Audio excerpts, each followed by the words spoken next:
There's a fire burning on the shore. The dawn is breaking over Galilee. The disciples have fished all night and caught nada.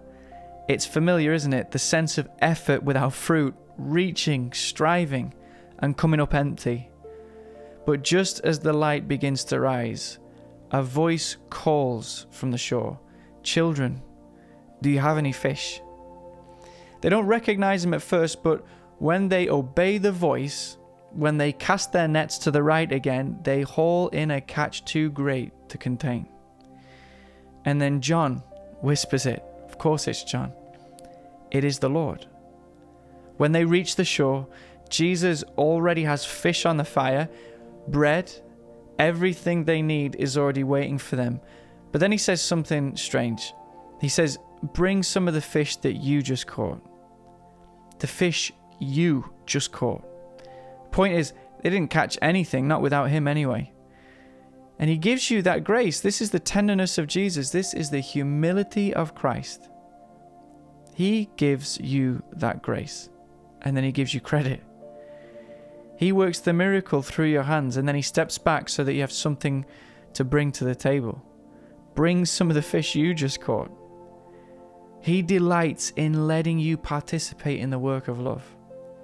This is not the God who demands.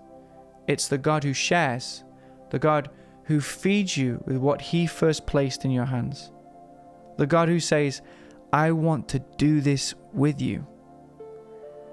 Before Peter's commissioned, there's a meal, a charcoal fire, warmth, bread, and the fish they just caught. Jesus prepares the table and then invites them to contribute.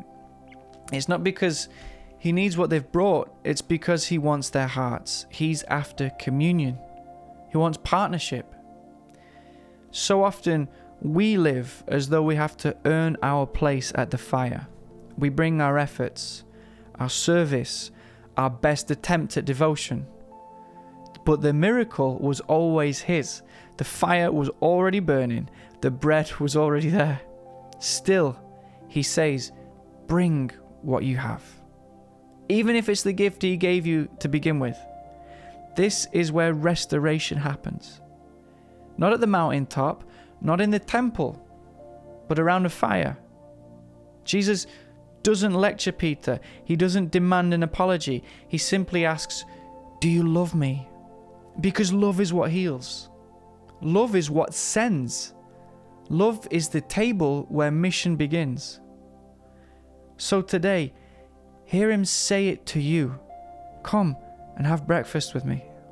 And then bring what you've caught. Not because he needs it, but because he wants to share the joy of the catch with you. This is the beauty of Jesus. This is the gentleness of God. He gives everything and then thanks you for receiving it. Let him feed you again. Let him restore you again.